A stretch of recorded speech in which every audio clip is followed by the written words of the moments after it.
Hi everyone, welcome back to a new video. আজি এই ভিডিঅ'ত আপোনালোকক ইনকাম টেক্স ডিপাৰ্টমেণ্টৰ নতুন জব নটিফিকেশ্যনৰ বিষয়ে জনাম। ইয়াত টোটেল 18,500টা পদ আছে। যদি আপোনালোকে ভিডিঅ'টো প্ৰথমবাৰ চাই আছে তেনে চেনেলটো ছাবস্ক্ৰাইব কৰিব নাপাহৰিব। লগতে আমাৰ টেলিগ্ৰাম গ্ৰুপ আছে, তাৰ লিংক মই ডেছক্ৰিপশ্যনত দি দিম, তাত গৈ আপোনালোকে জইন হৈ ল'ব। তেনে নতুন জব নটিফিকেশ্যনত কি কি আছে এবাৰ চাই লওঁ। ইনকাম টেক্স ৰিক্ৰুইটমেণ্ট 2025 অৰ্গেনাইজেশ্যনটো হৈছে central board of direct taxes CBDT। পোষ্টবিলাকৰ নাম হৈছে office superintendent group B MTS assistant. Total vacancy আছে ইয়াত 18,500টা। এপ্লাই মোডটো অনলাইন হ'ব আৰু অল ইণ্ডিয়া মেল ফিমেল দুয়োটাই আবেদন কৰিব পাৰিব। ইনকাম টেক্স ৰিক্ৰুইটমেণ্ট 2025 চেলাৰী ইয়াত আপোনালোকে 45,000 টকাৰ পৰা 75,000 টকালৈকে প্ৰত্যেক মাহে দৰমহা লাভ কৰিব।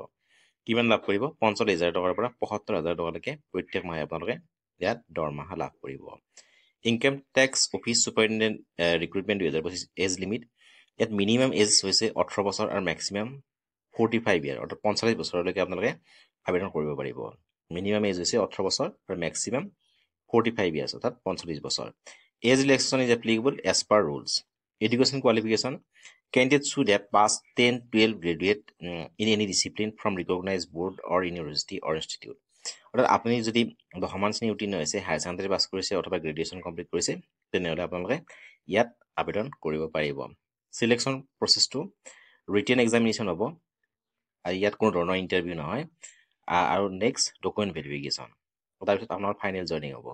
ৰিটেন এক্সামত আপোনালোকে অৱতীৰ্ণ হ'ব লাগিব, কিন্তু কোনো ধৰণৰ ইণ্টাৰভিউ নহয়, নো ইণ্টাৰভিউ। আৰু নেক্সট ডকুমেণ্ট ভেৰিফিকেশ্যন।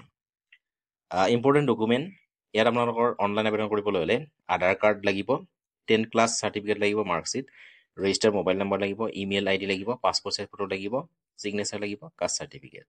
কি কি ডকুমেণ্ট লাগিব? আধাৰ কাৰ্ড লাগিব, 10 ক্লাছ চাৰ্টিফিকেট লাগিব, ৰেজিষ্টাৰ মোবাইল নম্বৰ লাগিব, ইমেইল ID লাগিব, পাছপৰ্ট চাইজ ফটো লাগিব, ছিগনেচাৰ লাগিব আৰু কাষ্ট চাৰ্টিফিকেট। চিলেকশ্যন প্ৰচেছটো ৰিটেন এক্সাম হ'ব, কোনো ধৰণৰ ইণ্টাৰভিউ নহয়, আৰু ডকুমেণ্ট ভেৰিফিকেশ্যন।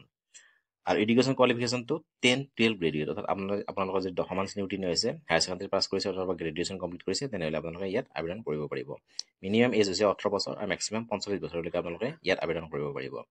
ইয়াত আপোনালোকে মাহিলী 45,000 টকাৰ পৰা 75,000 টকালৈকে প্ৰত্যেক মাহে দৰমহা লাভ কৰিব। কিমান দৰমহা লাভ কৰিব পাৰিব? 45,000 টকাৰ পৰা 75,000 টকালৈকে আপোনালোকে প্ৰত্যেক মাহে দৰমহা লাভ কৰিব। আৰু এই পোষ্টবিলাকৰ নাম মই পুনৰ কৈ দিছোঁ, office superintendent group B MTS assistant. আৰু টোটেল পোষ্ট আছে 18,500টা। যিসকলে ইয়াত আবেদন কৰিব বিচাৰে অতি সোনকালে আবেদন কৰিব পাৰে। আজিলৈ ইমানে, ধন্যবাদ।